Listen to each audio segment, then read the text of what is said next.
Hello, Michael here, looking at Psalm 78 for our devotion today. The psalm, which may be subtitled, Tell the Coming Generation. And we're focusing on verse 43 to 48 for our devotion today. Let's go ahead and read those 6 verses then. Verse 43.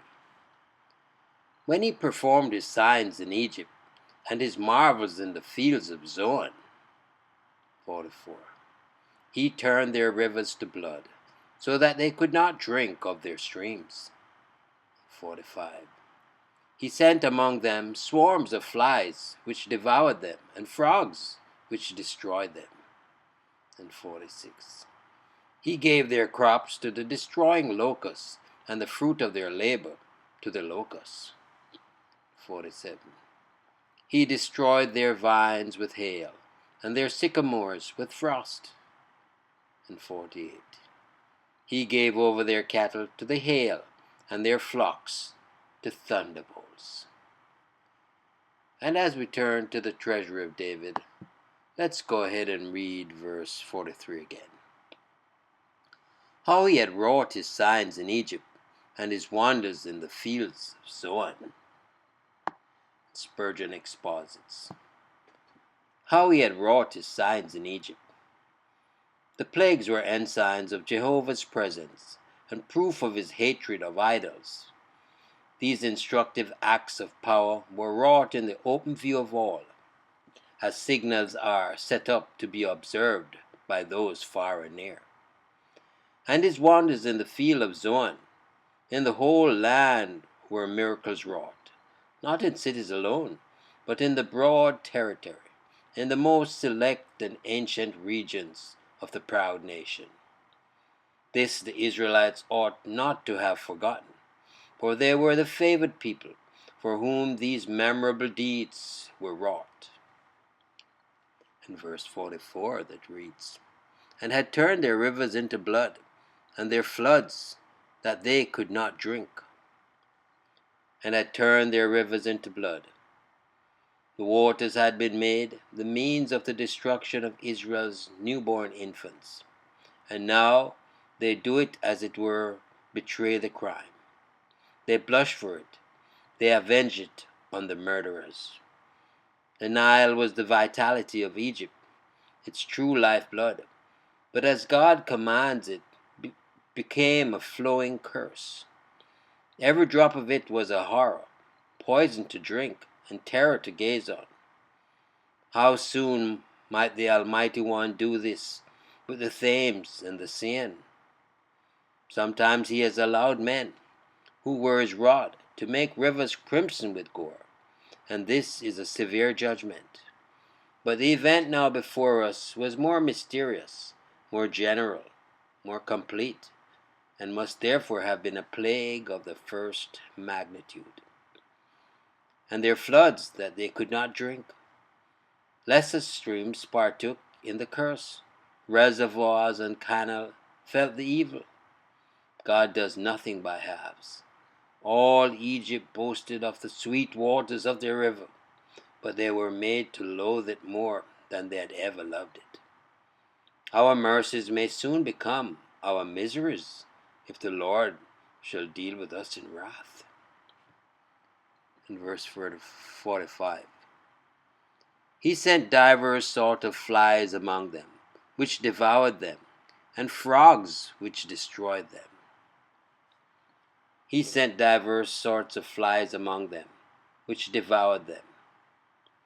Small creatures become great tormentors. When they swarm, they can sting a man till they threaten to eat him up.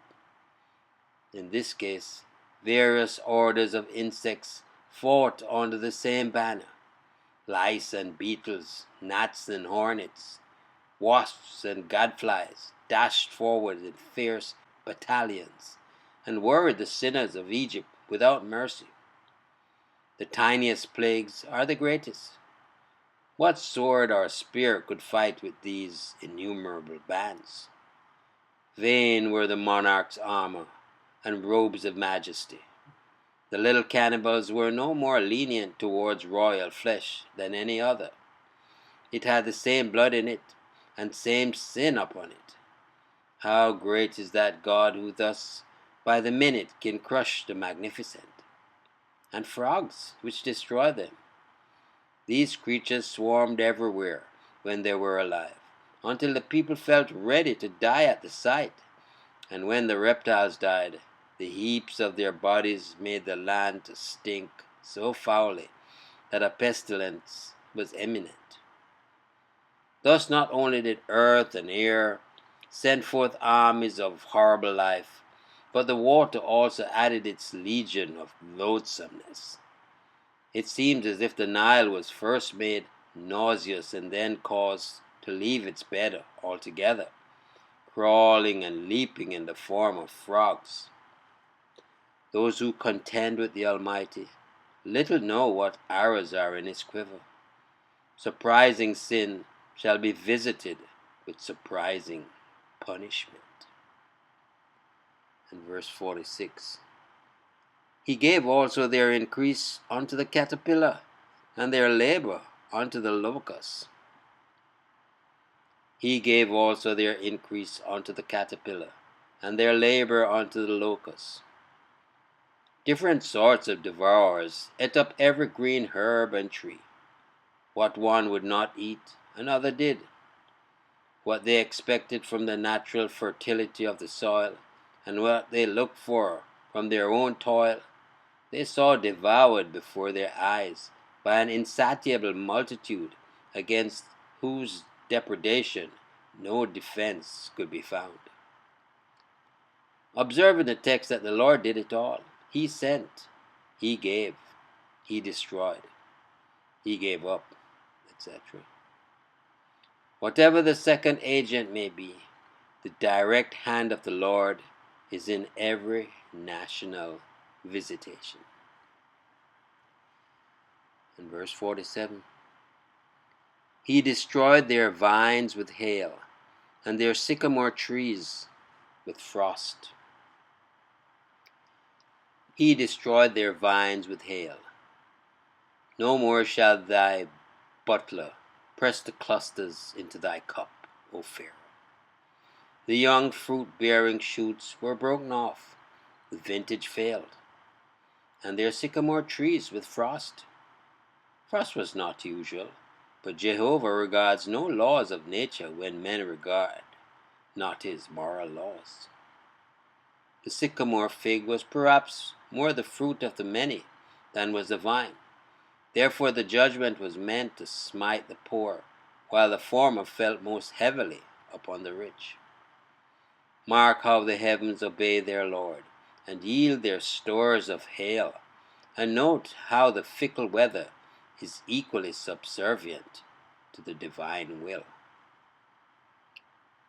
Verse 48. He gave up their cattle also to the hail, and their flocks to hot thunderbolts. He gave up their cattle also to the hail. What hail it must have been to have force enough to batter down bullocks and other great beasts. God usually protects animals from such destruction, but here he withdraws his safeguards and gave them up. May the Lord never give us up. Some read shut up, and the idea of being abandoned to destructive influence is then before us in another shape. And their flocks to hot thunderbolts. Fire was mingled with the hail. The fire ran along upon the ground. It smote the smaller cattle. What a storm must that have been. Its effects were terrible enough upon plants, but to see the poor dumb creatures stricken must have been heartbreaking. Adamantite was that heart which quailed not under such plagues as these. Harder than adamant, those hearts which after years forgot all the Lord had done, and broke off from their allegiance to him. Oh, it suits a man to be grateful for the goodness of God. to be weary of a great, mighty, loving, just God, whose wrath one does not need to invite, much less be subject to. Oh, praise our God for His keeping power, for His love and His mercy and His grace. Them Egyptians really had the brunt of it. May we never taste such destructive, such wrath, such displeasure of God. Trust you enjoyed the meditation. Michael here declaring yet again, Jesus is Lord. Until next time, be blessed.